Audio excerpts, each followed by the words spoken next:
ಬಂಜಾರ ಸಂಸ್ಕೃತಿ ಮತ್ತು ಭಾಷಾ ಅಕಾಡೆಮಿ ಕರ್ನಾಟಕ ಆಯೋಜಿಸಿರುವ ಬಂಜಾರ ಕಸೂತಿ ಕಾರ್ಯಾಗಾರ ಸರ್ಕಾರಿ ಕಲಾ ಕಾಲೇಜ್ ಬೆಂಗಳೂರಲ್ಲಿ ನಡೀತಾ ಇದೆ. ವಿದ್ಯಾರ್ಥಿಗಳು ಕಲಾ ಪ್ರದರ್ಶನ ಮಾಡ್ತಾ ಇದ್ದಾರೆ ಮತ್ತು ಕಾರ್ಯಾಗಾರದಲ್ಲಿ ಅವರು ಒಂದಷ್ಟು ಬಂಜಾರ ಹಾರಗಳನ್ನು ತಯಾರಿಸ್ತಾ ಇದ್ದಾರೆ.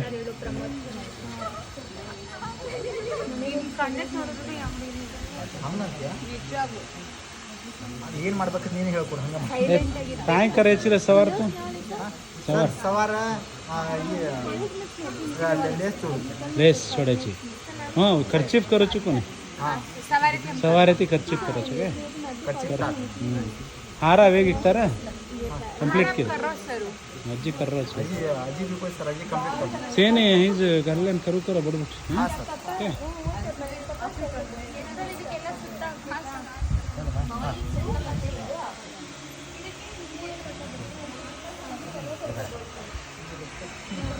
ಕಸೂತಿ ಕಾರ್ಯಾಗಾರ ನಡೀತಾ ಇದೆ. ಹುಡುಗರು ಒಂದಷ್ಟು ವಿಷಯ ಕಲ್ತ್ಕೊಳ್ತಾ ಇದ್ದಾರೆ.